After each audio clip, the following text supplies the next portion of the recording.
Well, hello, and welcome to the Kim Talks Stress. And today I'm going to talk about New Year's resolutions. Because here we are, a few days into the new year, and if I haven't wished you a Happy New Year yet, then Happy New Year to you. It's been such an interesting week coming out of the holiday season. There's there can feel like lots of feelings or emotions around it. You might be sorry that it's over. You might be like saying good riddance and thankful to get back into routine. You might be looking ahead to the next few months of winter weather and all that brings with it, including the cold, and maybe with a bit of a feeling of a dread, or, we talk about the long cold winter or the long dark winter. Well, here we are. Maybe you're counting the days until you can get away from it all because you booked yourself a winter vacation. And then we get to that ever popular list of resolutions, New Year's resolutions. And it doesn't matter where you turn, the first few days, and in fact, leading up to New Year's Eve, we have this kind of full flow of information or things coming at us, things that promise health, wealth, good intentions, manifestations, all the things that you need to do now to make this year the year that you finally make it happen. You make it all happen, right? You can't turn on the TV, go to social media, right? Look at anything without the influx of all of the New Year's things, all the promises to finally get done, whatever it is that you feel like you need to get done, right? It really speaks to the sense of things not being the way we want them to be and how to make them better going forward. But here's the thing. No matter how well-intentioned they may be, no matter how disciplined you are, no matter how many boundaries you've set or how much you actually get into your calendar, if you ended 2025 stressed, your stack of resolutions, no matter what they are only going to add to your stress in 2026. And I'm only here to tell you the truth, right? And I wouldn't tell you the truth without some hope, but we'll get to that in a moment. Because I want to share with you first, the reason that I made that statement, right? If you ended 2025 stressed, your resolutions are only going to add to that stress. And that's because nothing else has changed. And your list of things to do has just gotten longer. And that means that all of your resolutions, no matter how good they are, no matter how well-intentioned they are going to add to your stress stack. Now, if you've been around for a while, you've heard me talk about the stress stack many times. You may have even seen my demo with the Jenga blocks that I use to talk about the stress stack, your stress tower. Just as a little recap, I'll share that your stress stack is literally a stack of stressors or stress events that have not left your nervous system, your thoughts, your emotions. They even, quite frankly, sit in your physical body. These stress events or experiences are like unfinished to-do lists, conversations not resolved, interactions that you're still thinking about, the project that hasn't ended, the things that you'd be doing if only you had more time or set better boundaries, or the boss was different, or people would just do what the heck they're supposed to be doing. All the things that make you stressed. All of those things. And if you're here, I know you know what I'm talking about. But it's because all of those conditions are exactly the same. That stress stack is exactly the same. That adding a resolution or 2 or 10 on top of the pile is only going to make things more stressful for you. And I know that's a lot to consider, and it's probably different from what anybody else is telling you right now, right? Everybody's got the magic bullet, the magic pill, the thing that is going to change your life, right? Make things different this time. But here, especially in these Kim Talks stress videos, I share, these because I want things to actually be different for you. And the only way that I can help is to be really, really clear about what stress actually is and also how to fix it. Because without getting to the bottom of stress or your stress stack, nothing else is going to stick. Now, if you're not sure about the state of your stress or the state of your stress stack, because everybody's experience is different. I like to say, your experience of stress is as different as and unique as your fingerprints. I've got a really amazing stress assessment tool and guide to help you really take a look at how stress is sneaking up in your life.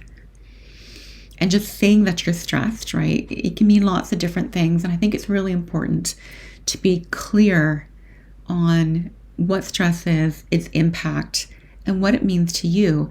And so if you'd like to get your hands on that stress assessment tool, it's a free guide. I'll put the link below this video. And, it includes a great kind of translation key, as well as some super practical next steps. So I'll pop that into the below this video in a link, so you can get your hands on that.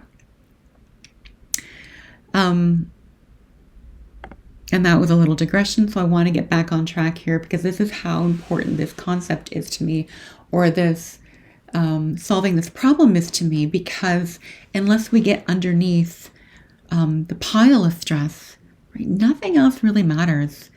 Your level of stress will influence everything else that you do, and my guide will show you exactly those ways that it pops up for you. But I also want to be kind of a beacon of light, or beacon of hope for you here, and talk about how you actually fix the problem. And, I like to say, and my teachers also say it as well, you can't fix a problem at the level of a problem. But that's a little heady, right? It kind of, it can take a couple minutes, or it can kind of be a bit of a mind bender for you. And it can often just kind of stop people in their tracks as well. Because, so much of what stress management is, or what's out there in popular media, really is trying to solve stress at the level of the problem. It's adding more to a stress stack. And because that is so contrary to what you'll find kind of anywhere else, it really is a bit of a divergent way of looking at stress. And that's exactly why I'm here. You can't stop a problem, or you can't solve a problem at the level of the problem, which means if you are in a state of pervasive stress and your stress stack continues to grow and you're popping resolutions on top of it, you're only creating more stress. You're not solving your stress. The only way to not be stressed, or to not have it add more stress, and quite honestly, to get on top of those resolutions, you need to reset your stress. You need to reset your stress. Because without that first step, like I said, you're only going to make yourself more stressed. And all of the resolutions that you set will be the first things you let go of, because you're trying to fix all of the things that are making you stressed, trying to get them all done, trying to clear them out, trying to make things different, trying to fix those problems. And the resolutions are going to go out the window. And that's a hard truth, I know. But I also know, because I've been there. I've been there. In fact, I spent over a decade there.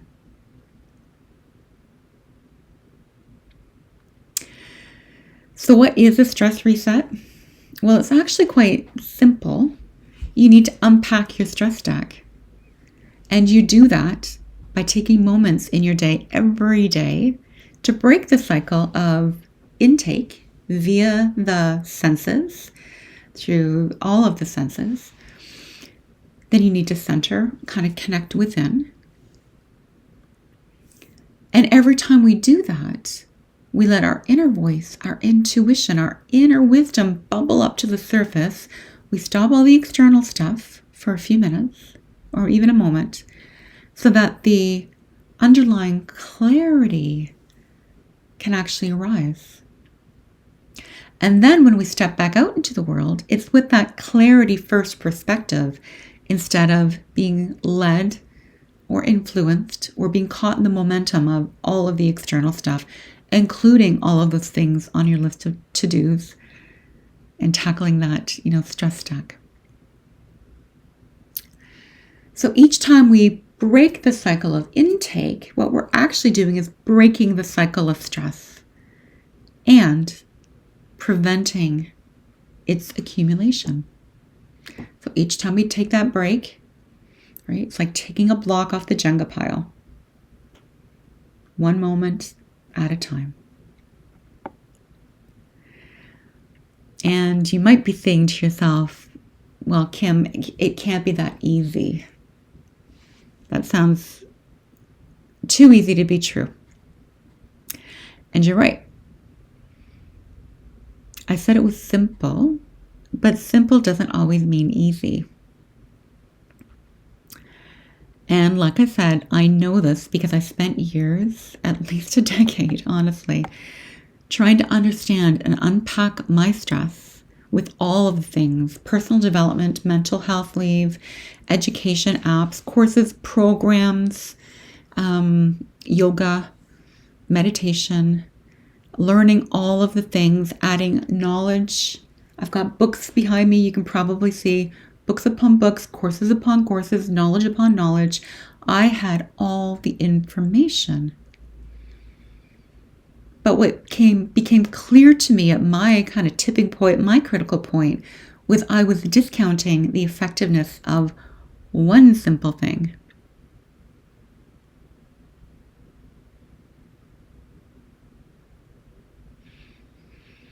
Breaking the cycle of intake, breaking the cycle of stress happens one moment at a time.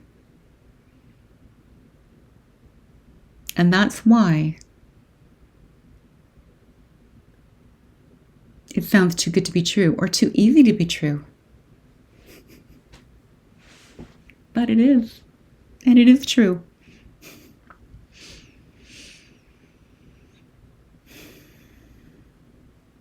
And because it's simple but not necessarily easy, I've actually created a whole program. My entire program, the Stress Less Solution, is designed to incorporate and to help you incorporate the simple step into your everyday life throughout the day. Because I also know that you're not going to go live in a cave. Nobody is, right? Life is going to life. And you don't need a list of a million new things to do every day. But that is so contrary to what everything else seems to be saying to us, right? All the books, all the knowledge, all the apps, all the Google searches, all the AI responses, all of the stuff. It's all of the stuff. And none of it works without this simple step. And so if you want help finally getting to those New Year's resolutions, I'd love to show you how to do that upon a foundation of clarity, calm, and ease, so that you can experience the joy of all of your wishes, desires, and intentions, which are really what the New Year's resolutions are built upon, right? That's how you build them. That's how you come up with them. And of course, I'd love to see you in our program with our growing community of busy women breaking the stress cycle. But right now, in January, with all of this hype, all of this intention, all of this New Year's newness, right on the surface level, I want to help you right now. And so I've created a winter glow up and stress reset. That is something you can get started with right now. And so by the end of January, which will be here before you know it, you'll not only feel lighter for having shed stress, but you're going to feel inspired and ready for all that 2026 has to offer, including your resolutions. So, are you going to continue to build your stress stack in 2026? Or are you ready to reset your stress? The choice is yours, but I'd love for you to join us. And like I said, you can get started today. I'll post the link below this video. It's simple. It's got lots of support so that it can feel easy. And there'll be moments where you think it's too easy to be true. But that's why I'm here. And I am with you on your journey to unpack your stress stack and to live your 2026 and beyond calm, clarity, ease, and such joy. Thank you for joining me for Kim Talks Stress, and I can't wait to see you next time. Bye for now.